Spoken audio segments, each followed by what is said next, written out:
Go on, so sir. they need to. We don't have to let. We should plead. They don't have to go to the center. They don't have to go to the government house. Let them take their streets to their zone, make it a public, and be chanting what they have to chant. There will be telephone to record it and put it in internet. The word we see it. Thank Please you so let much, sir. everybody. When I say women, does not mean that men are not a part of it. You know, whether you are old, even if you are on a wheelchair, come out. Let it be along your street. There's somebody who will wheel you to that very place. Let us make the number to make the government see it that this is real. It is. We are not joking here. God People are dying in silence. If you must die and your name will count that you died for the purpose of saving a country, which is not going to exist, whether it's not going to, but you are going to save a generation. Well, the people need to be saved first before you even have a country. Our people have been broken. Our people are being killed. And those responsible are not taking responsibility. Anyone saying he's afraid of dying, you are dying already. Already. Thank you so much. I love that energy. I am talking, yes. We say because it's in England. My family knows that if I was to be in that Nigeria, I will join. Be on the street. That's the same as myself, sir, right? There's no point. I will be on that very street. God bless you, so, sir. Please, let me start there to give chance to speak to other people to speak. Yes, sir. Thank you so much, okay? I appreciate this and I love the energy. Like I said, you have a good one, okay? Good afternoon, sir. So I have another caller. I hope I got him. Let me check. Did I? Hello. Okay. Hello. I got you. Yeah, I did. Hello. Yeah. So this is your namesake calling again. Your namesake calling from Seychelles. God bless you, sir. Shule, sir. So from Seychelles. So yeah. You got it. Yeah, you got it. Go on, sir. Yeah. So like we discussed the last time, when people were bringing their skepticism, they were bringing their bad energy, they were saying all sorts of things. You know, we said it that time that it is better people keep quiet. At least for now. When the heat is on, people will align. And you now see that yes, people are getting in alignment. And actually, one of the points that you've actually raised, I actually talked about it before, is the issue of we in the diaspora funding this ineptitude, this inept government. Now, if from the statistics, if the diasporans are contributing a significant amount of the GDP, over $40 billion, in terms of helping our people and all this, and that is why the people will not take the government. That's why they will not take them into account. Like I've been doing over, even for quite some months. If I discover you are supporting this government, that is the end. If you ask me of anything, I will tell you I don't have. Go to the government you are supporting. It's no big deal. Because people will gaslight you. Yes, sir. See, people need to understand why. That is important because right, they are making the people poorer at home. And you, good Samaritan, you are working so hard, working your asses off, right? Paying your bills. But somehow you realize that that's your own income. Something else is eating deeper into it like never before. As Nigeria get worse, all of us living in the diaspora, our finances are also suffering right now. So if you don't see that, if you don't see the enabling, this one who are enabling these criminals in Nigeria, that even our family members, our friends, they are enabling them through us because we are funding or subsidizing them. So before you turn to them, it is better you cut them off to go and enjoy what they are supporting. Like I tell them, you cannot continue to carry the burden of this useless government. No, not anymore. It is their burden. It is for them to provide good roads, to provide jobs for the people. It is for them to provide the basic necessities of life. And some of our people, because they have us or they have all those ones, the basic things they should do for themselves. Take this government and ask them the basic questions. Some people, like the last caller said, we don't want to. You people are dying. I tell people, if you are poor, you will die too dead. You are already dead when you cannot meet your needs, you cannot meet your wants and aspirations. You are already dead before the other day. So a poor man will die 2 times. You are living dead. I was talking to somebody the other time, and somebody was saying, oh God, when was the last time I took maybe milk or I took chicken? He said maybe last Christmas. And I say, you are not alive. You are dead. Oh, you are only just and I was talking to that. You are just existing. And I was telling the person, okay, even if you can't do anything, you are scared. Yeah. Take a tire, burn it in front of your house. Let the smoke be going up. Let your people shout there and let us take the picture. They say, no, that is too much. I said, okay, that was the last conversation. That's it. You cannot tell me anything is happening to you. I can no longer be funding your docility. Tell your family members. Tell them. That is I cannot be funding it. And all of them, they know. No. So if you cannot go to the street, if you cannot agitate for your rights, so you cannot continue to come to me to be funding this government. No. And that is what they will say, okay, even if we suffer, even if we buy plane, buy this, why do you think the Minister of Interior, why do you think when they came on board, they know the amount of money coming from diaspora? Do you think it's just easy for them? Straight. That is the reason why they started making these passports very, very, you understand? People don't know, oh, this government is doing well. They want to push you out. The more people they push out, the more they fund the economy. People don't know. It's so simple. Let them go. You want to go to Ghana? Go to Cotonou. Go to anywhere. Go to Sudan. Go. In as much as you can send something in. Hey. People don't know. That's the gimmick. No wonder they will now mind we should leave Nigeria. Leave Nigeria alone. Face your life, dear. Are you mad? Face my life. We are facing our life, and we are funding my phones. And we are funding. We are funding their ineptitude. And it has to stop. We are funding their economic profligacy because whether you like it or not, the amount of money you send to your people has quadrupled, has increased tremendously. That's why I want to tell people. That's why I want to tell people. Anybody that does not align with this struggle, please, you hold them nothing. Cut them off, and you need to be very careful about yourself too. Cut the economic ties you have with them. Cut them off. Whenever they ask you anything, tell them to go and meet the government. The government is doing well. Yes. You give the government time. Go and meet them. That's fine. I think that we need to do that. Yeah, thank you. Thank you so much, sir. Okay. There from Seychelles, by the way. I just missed someone there. Sorry if I just your call just dropped before I could pick it. Okay. Listen, if you haven't really liked the broadcast, it is time for you to please do. All right. So make una know who offering offering. Here. Hello there. That's Aduke. Aduke. How are you today? I'm amazing as always. So let us get into hello to everybody in the chat group. The uncle from Mauritius. I want to come to Mauritius, please. No, it's everything Seychelles. Said uncle. Is it Seychelles? It's Seychelles, yeah. You want to go to the Caribbean? Isn't it? It's expensive. It must be. I know. It's probably just if you want to go for holiday that way, and that's extra, isn't it? It's a lot of money. So shout out to Uncle. Or you can put it in your bucket list. Who knows, right? Just add it to your bucket list. No, recession. It's recession. This is the year of saving. Okay. Sorry. Anyway, how are you today, though, right? How are you? I'm fine, Uncle. I'm always happy to hear your voice. It's a pleasure, though, to hear yours, too. So here we are, day 2, Days of Rage.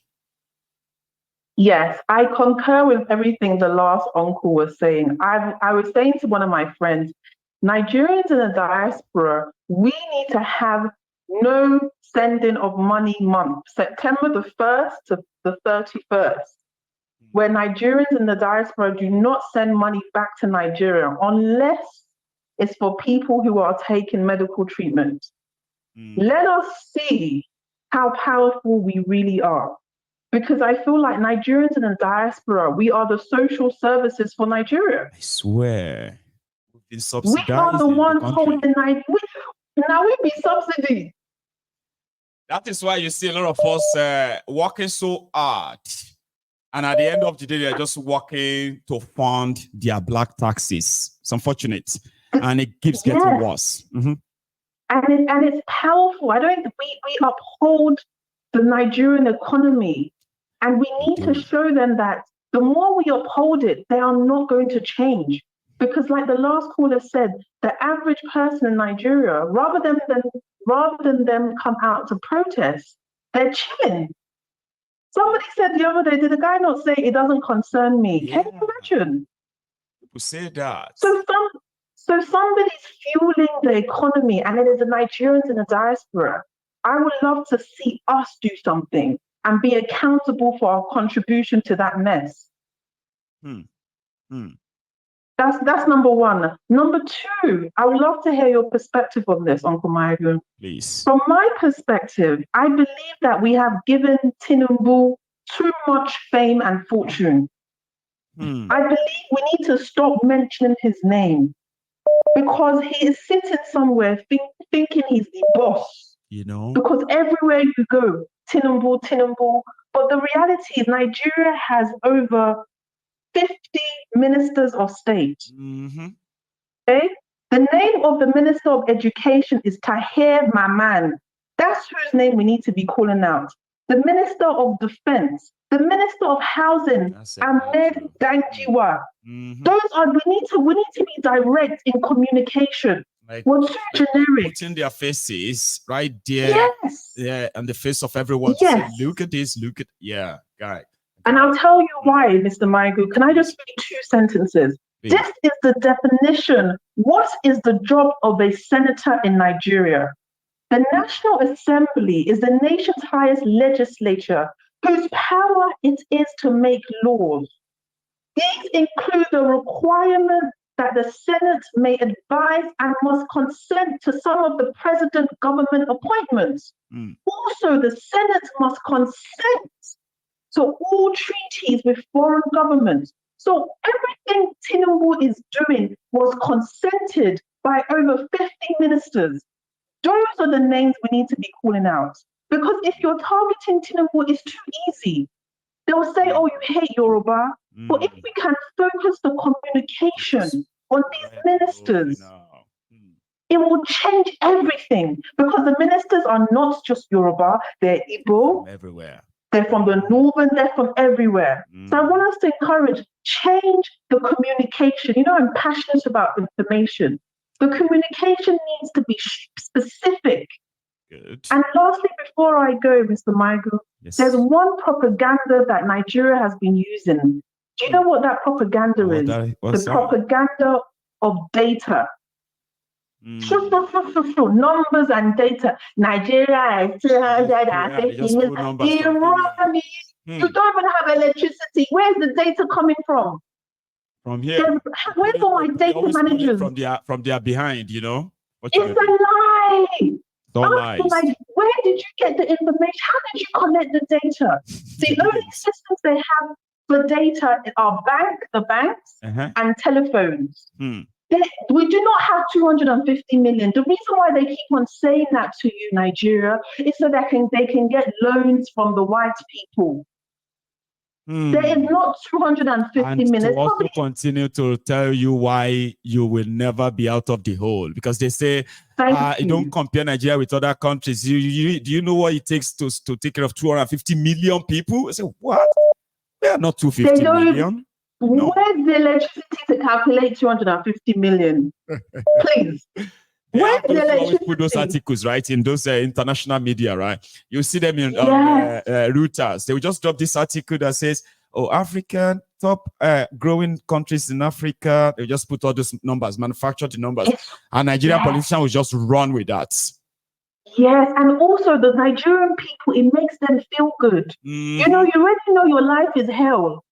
But when someone tells you that you are the top 5, giants. Even though I don't have electricity, we are the top 5. Can you imagine mental illness? Doesn't make How can you be top 5 with no electricity in 2024?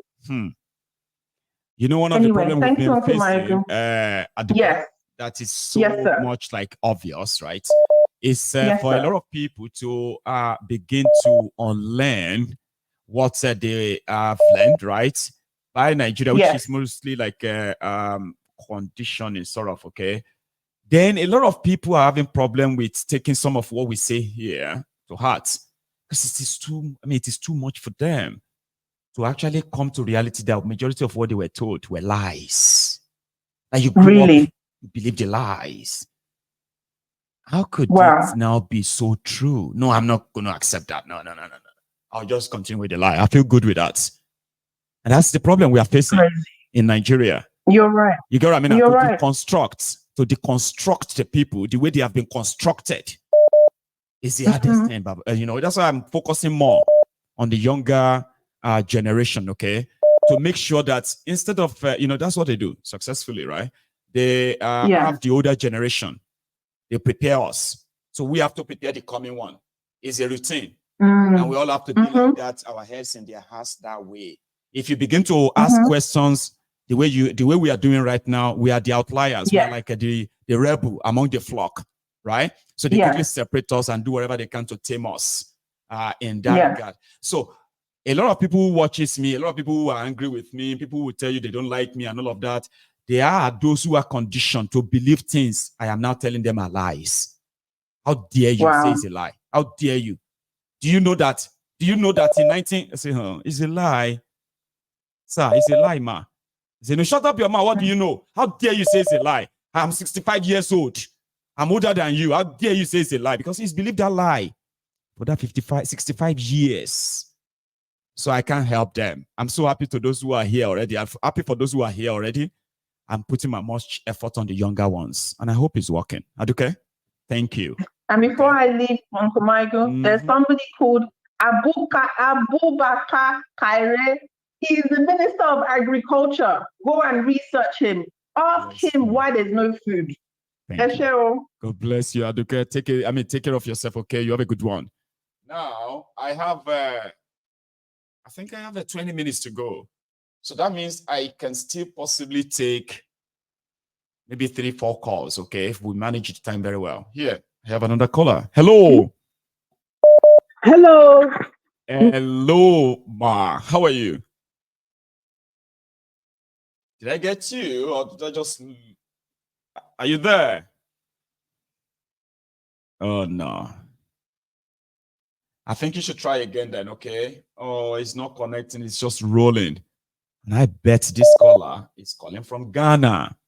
Listen, if I see your call come through before I leave, I will try and take it because that name and that number looks like my last caller there was calling from Ghana. So but I'll take this one that is connected. Here. Hello.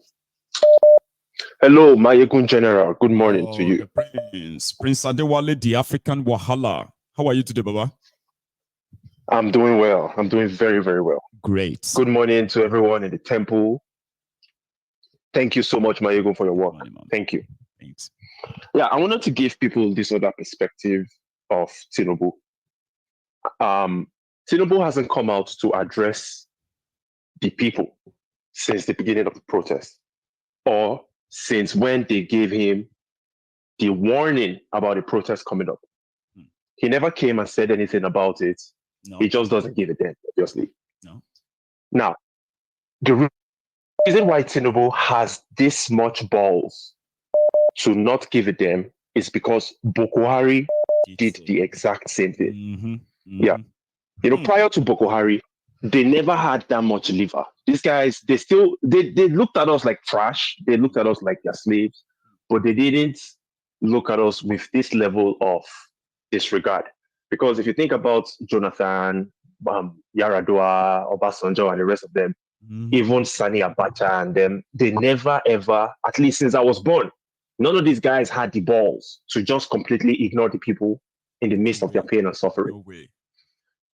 But this Kolu, this piece of shit, this idiot, this foolish old man, BS man, this bastard that's calling himself the president now, everything is going to fall on his head. He's going to have to carry the curse, the sins of all his predecessors. and he's already done. Because if you look at the way they're coming out against him, the North is already kind of falling off already, right? He's completely out of space there. Bokwari still had the North locked down for him under him, so he could ignore. But whoever advised him to ignore what's going on right now, I swear, the African Wala, they are not doing him any good. Speak on. Yeah, he has beaten more than he can chew on this one. Tinubu, I'm sorry, Lagos Abobakus, I'm so sorry. Your daddy, because that's what you guys call him. Oh, that our father, your daddy has beaten more than he can chew. They don't know. So you guys are all done for. I'm so sorry for you. When I saw those videos from Kanu, when I saw those videos from Kaduna and Zaria, I'm like, ha ha ha ha, Kolu don't die. I swear, that was the first thing that came to my mind, because I know how these people think. They wouldn't stand up with that level of aggression against Buhari, even though Buhari was destroying their lives, right? But they are doing it against Kolu. Now, a part of me will be like, oh, you guys are hypocrites. Why didn't you do it against Buhari? But I actually don't care, because I don't like both Buhari and Kolu. No. Kolu, I don't mind if you take all the sins of Buhari, no problem. You're going to get destroyed, bro. And that's all I have to say. Thank you so much, Mario. It should get ready for what is coming for all of them. So thank you too. The African Wahala. Yeah, right? It will fall on his head. It will fall on his head, my brother. It will fall on his head. It's just a matter of time. Take care, okay? Yes, sir. That's the African Wahala, ladies and gentlemen. Let's try it again. I hope this connects. Oh, I think it just did. Here, hello. Yes. How are you? Can you hear me?